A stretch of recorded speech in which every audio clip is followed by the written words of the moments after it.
Salut, c'est Trado, content de vous retrouver pour l'analyse technique de l'or et de l'argent libellés en euros en unité de temps hebdomadaire. C'est-à-dire que chaque bougie correspond à une semaine de cotation.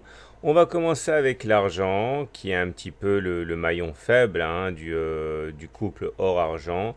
Mais même si la tendance est assez inquiétante, il y a des raisons d'espérer. On va commencer par ce qu'il y a de plus mauvais pour finir avec ce qui est encourageant. Tout d'abord, comme vous pouvez le voir, les pics sont toujours descendants et les creux sont toujours descendants aussi.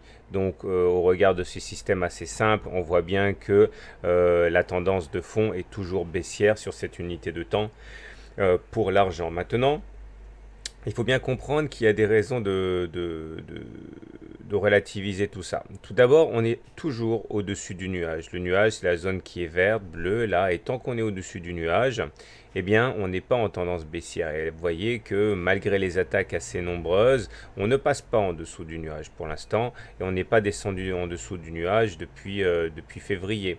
Donc pour l'instant, les espoirs sont permis.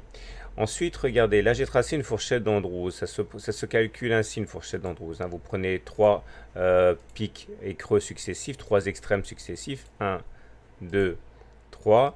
Et on sait que la médiane correspond à l'objectif naturel. Et là, vous voyez, ça fait 2 semaines qu'on est venu finalement toucher la médiane, sur laquelle on a rebondi d'ailleurs assez facilement, ce qui montre bien qu'il y a des velléités haussières. Si on termine avec les indicateurs techniques, on voit que les choses sont plutôt mal orientées, mais ça, ce n'est pas un secret quand on voit l'évolution des cours de l'argent. Le stochastique est en dessous de 20 dans sa zone de survente. Le MACD est en dessous de son signal. Le momentum, il est négatif puisqu'il est en dessous de 0. Et le CCI est dans sa zone de survente aussi puisqu'il est en dessous de moins 100. Donc il n'y aura pas véritablement de changement de ton de ma part tant que soit le stochastique ne repassera pas en dessous de 20, au-dessus de 20, tant que le MACD ne repassera pas au-dessus de son signal, tant que le momentum ne passera pas au-dessus de 0, et tant que le CCI ne sortira pas de sa zone de survente à moins 100. Donc pour l'instant, il est sûr qu'il y a une pesanteur baissière évidente, mais on préserve quand même, j'ai envie de dire, l'essentiel.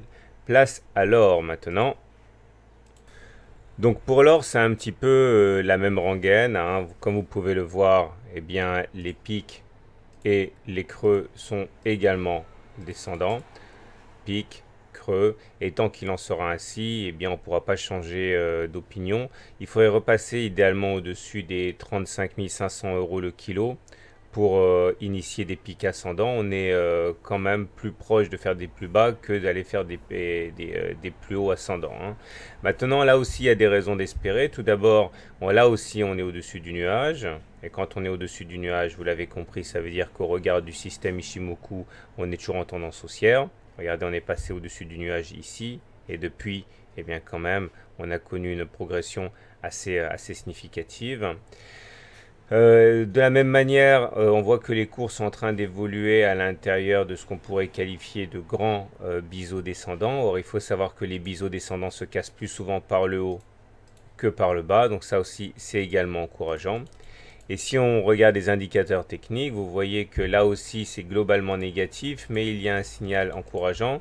Bon, le stochastique, il est en dessous de 20 dans sa zone de survente, c'est pas bon. Le MACD est sous son signal, c'est pas bon non plus. Le momentum est négatif, c'est mauvais. Mais si vous regardez, le CCI, qui est un indicateur très très nerveux, donne un signal ici assez encourageant puisqu'il vient de sortir de sa zone de survente. La dernière fois que c'est produit, c'était là. Vous voyez? Et c'était effectivement, après 3 semaines, annonciateur des velléités haussières.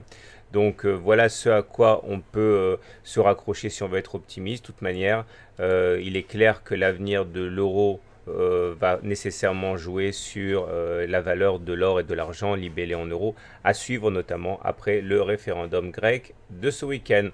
A très bientôt pour une mise à jour, et n'oubliez pas que si vous découvrez l'analyse technique, j'ai écrit un livre à destination des débutants. Vous envoyez simplement e-book gratuit à tradozorgmail.com et moi je vous envoie dans votre boîte aux lettres le livre, les exercices corrigés, les cas pratiques et la vidéo exclusive de 30 minutes pour découvrir l'analyse technique.